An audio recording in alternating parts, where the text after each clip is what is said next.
And now, Katie Crakernuts, a Scottish fairy tale. Once upon a time, there was a king and a queen, as in many lands have been. The king had a daughter, Anne, and the queen had one named Kate. But Anne was far bonnier than the queen's daughter, though they loved one another like real sisters.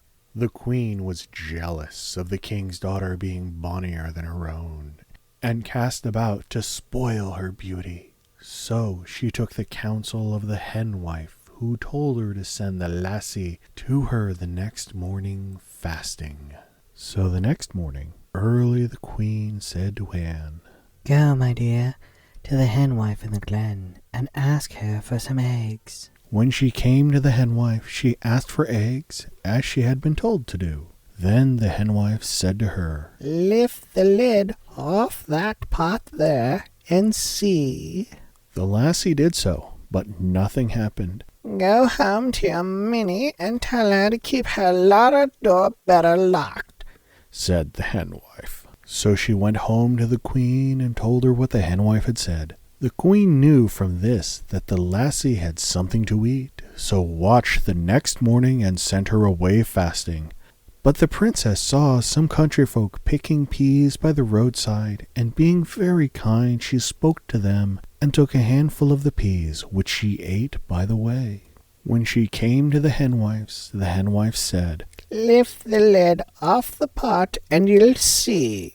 So Annie lifted the lid, but nothing happened. Then the henwife was rare angry and said to Annie, "Tell your Minnie the pot won't boil if the fire's away." So Annie went home and told the queen. The third day the queen went along with the girl herself to the henwife. Now, this time, when Annie lifted the lid off the pot, off falls her own pretty head and on jumps a sheep's head. So the queen was now satisfied and went back home.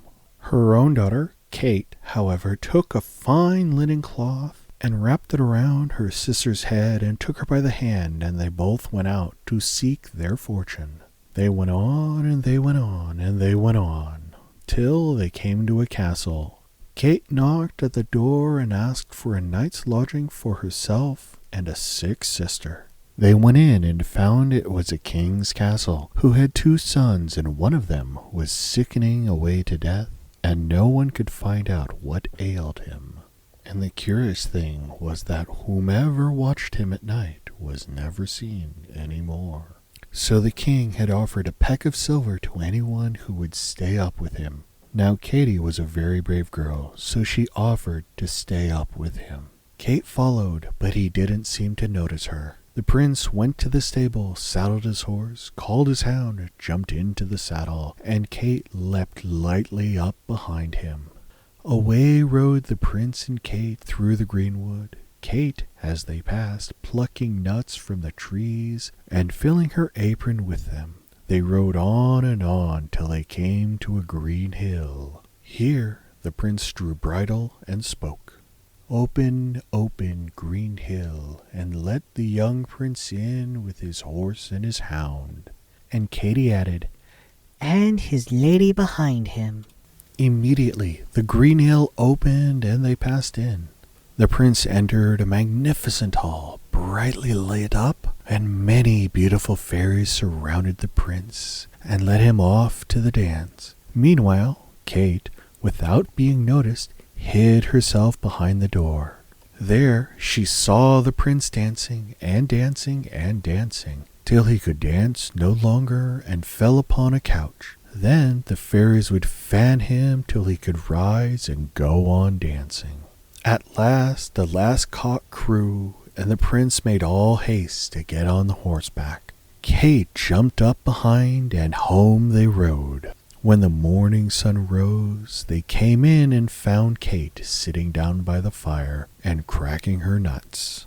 Kate said the prince had a good night, but she would not sit up another night unless she was to get a peck of gold. The second night passed as the first had done. The prince got up at midnight and rode away to the green hill and the fairy ball, and Kate went with him, gathering nuts as they rode through the forest.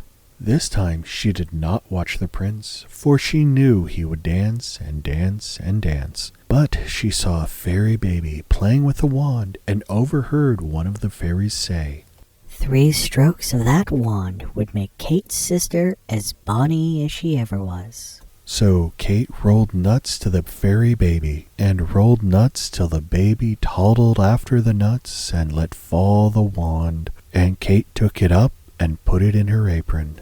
And at the cock crow they rode home as before, and the moment Kate got home to her room, she rushed and touched Annie 3 times with the wand, and the nasty sheep's head fell off, and she was her own pretty self again.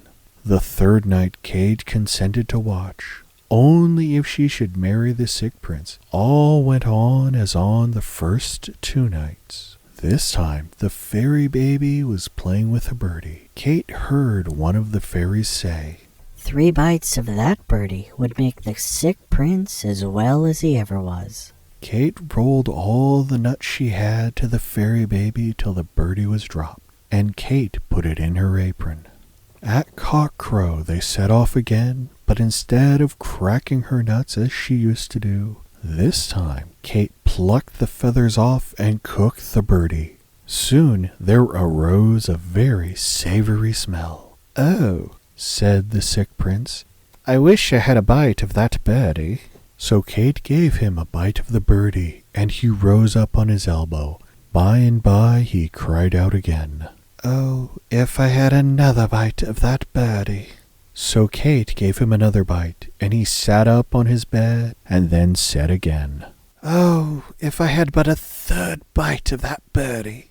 So Kate gave him a 3rd bite, and he rose hale and strong, dressed himself, and sat down by the fire. And when the folk came in the next morning, they found Kate and the young prince cracking nuts together. Meanwhile, his brother had seen Anne's face and had fallen in love with her, as everyone did who saw her sweet pretty face. So the sick son married the well sister, and the well son married the sick sister, and they all lived happily and died happily, and never drank out of a dry cappy.